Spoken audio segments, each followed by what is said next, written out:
अस्सलाम वालेकुम दोस्तों। आज की वीडियो में हम कुवैत की कुछ बड़ी अपडेट आप दोस्तों के साथ शेयर करने वाले हैं। तो अगर आप कुवैत में रहते हैं और कुवैत के हालात वाक़यात से बाखबर रहना चाहते हैं तो इस वीडियो को आप शुरू से लेकर आखिर तक जरूर देखें। दोस्तों वीडियो पसंद आए लाइक और शेयर जरूर करें। चलिए दोस्तों बढ़ते हैं अपडेट की तरफ। दोस्तों पहली अपडेट ये है कि बात कर लेते हैं इंडिया की इंटरनेशनल फ़्लाइट के हवाले से। एक अपडेट आई है, सोचा आप दोस्तों के साथ शेयर कर दिया जाए। तो आपको बता दें कि इंडिया की इंटरनेशनल फ़्लाइट जो है वो अभी फ़िलहाल स्टार्ट नहीं होगी। जैसा कि आप लोगों को पता ही है कि 31 अगस्त तक इंडिया की इंटरनेशनल फ़्लाइट का पाबंदी जो है वो लगाई गई है। लेकिन ये पाबंदी जो है वो आगे भी जारी रहेगी, आगे भी अभी फ़िलहाल फ़्लाइटें जो हैं वो स्टार्ट नहीं की जाएंगी। जबकि आपको बता दें कि इंडिया के सिविल एविएशन हरदीप सिंह पुरी ने एक इंटरव्यू के दौरान उन्होंने कहा है कि इंडिया में इंटरनेशनल फ़्लाइटें जो हैं वो मुमकिन है कि नवंबर के आखिर या नवंबर के बाद जो है वो स्टार्ट की जाएंगी, अगर हालात बेहतर हुए तो। हालात बेहतर हुए और सामने वाले मुल्क जो हैं वो इंटरनेशनल फ़्लाइटें चलाने के लिए तैयार हुए इंडिया से, तो फिर हम जो है वो इंटरनेशनल फ़्लाइटें जो हैं वो स्टार्ट करेंगे।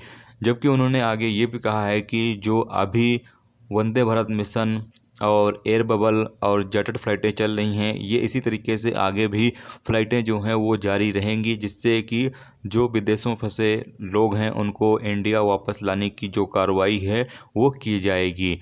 आपको बता दें कि अभी इंडिया के अंदर जो कोरोना वायरस के केस हैं वो बहुत ही ज़्यादा रिकॉर्ड पे आ रहे हैं, यानी कि डेली 75,000 नए केस जो हैं वो रिकॉर्ड पे आ रहे हैं। अभी तक टोटल जो केस हैं वो इंडिया के अंदर हो चुके हैं 33,87,500, यानी 33,87,500 केस अब तक इंडिया के अंदर रिकॉर्ड किए जा चुके हैं। जबकि रिकवरी जो है वो 25,83,948 लोगों की हो चुकी है और मरने वालों की तादाद 61,529 हो चुकी है। यानी कितने लोगों की अब तक इंडिया के अंदर मौत भी हो चुकी है कोरोना वायरस की बीमारी से। तो अभी इंडिया का जो हालात है कोरोना वायरस को लेकर वो काफ़ी ज़्यादा ख़राब है और दुआ करें जल्द से जल्द इंडिया में भी कोरोना वायरस जो है वो ख़त्म हो जाए। जैसे कि बाकी मुल्कों में धीरे धीरे ख़त्म हो रहा है तो इंडिया में ख़त्म हो जाए, ताकि इंडिया भी अपनी इंटरनेशनल फ़्लाइटें स्टार्ट कर सके और साथ में दूसरे जो मुल्क हैं वो भी इंडिया के साथ इंटरनेशनल फ़्लाइटें जो हैं वो जल्द से जल्द स्टार्ट कर सकें। तो ये एक अपडेट थी। अब दोस्तों बढ़ते हैं अगली अपडेट की तरफ। अगली अपडेट ये है कि कुवैत के परिचालन और यातायात मंत्रालय के सहायक अंडर सेक्रेटरी मेजर जमाल अल सईद ने इस बात की घोषणा की है कि साल 2019 में 57,842 सिक्योरिटी रिपोर्ट रजिस्टर्ड है और यातायात दुर्घटना 5,634 दर्ज हुई है। साथ ही 38,347 यातायात उल्लंघन की रिपोर्टें सामने आई हैं।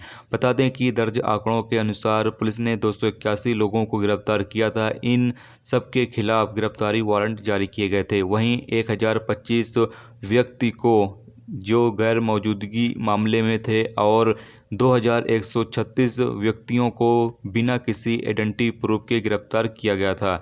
इसके अलावा आंकड़ों से यह भी पता चला है कि पुलिस गश्त ने 5,634 यातायात दुर्घटनाओं के मामले को दर्ज किया है, जबकि पुलिस गश्ती दल ने 38,000 ट्रैफिक यानी कि यातायात उल्लंघन, साथ ही पुलिस ने 1,075 प्रवासियों को भी पकड़ा जिनके वीजे एक्सपायर हो चुके थे।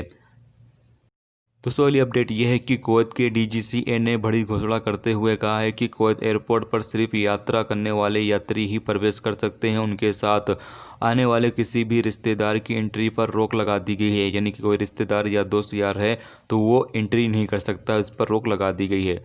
ट्वीट के मुताबिक डीजीसीए ने कहा है कि यह फैसला स्वस्थ अधिकारियों के निर्देश पर आधारित है, ताकि कुवैत एयरपोर्ट पर जो समाजी दूरी है वो बरकरार रह सके और साथ में कुवैत एयरपोर्ट पर भीड़ भाड़ ज़्यादा ना हो। तो ये तमाम चीज़ों की वजह से कुवैत में जो लोग एयरपोर्ट जाएंगे वो लोग अपने साथ किसी रिश्तेदार या दोस्त यार को लेके जाते हैं तो उनकी एंट्री जो है वो कुवैत एयरपोर्ट पर अब नहीं होगी। ये जो फैसला है ये ले लिया गया है।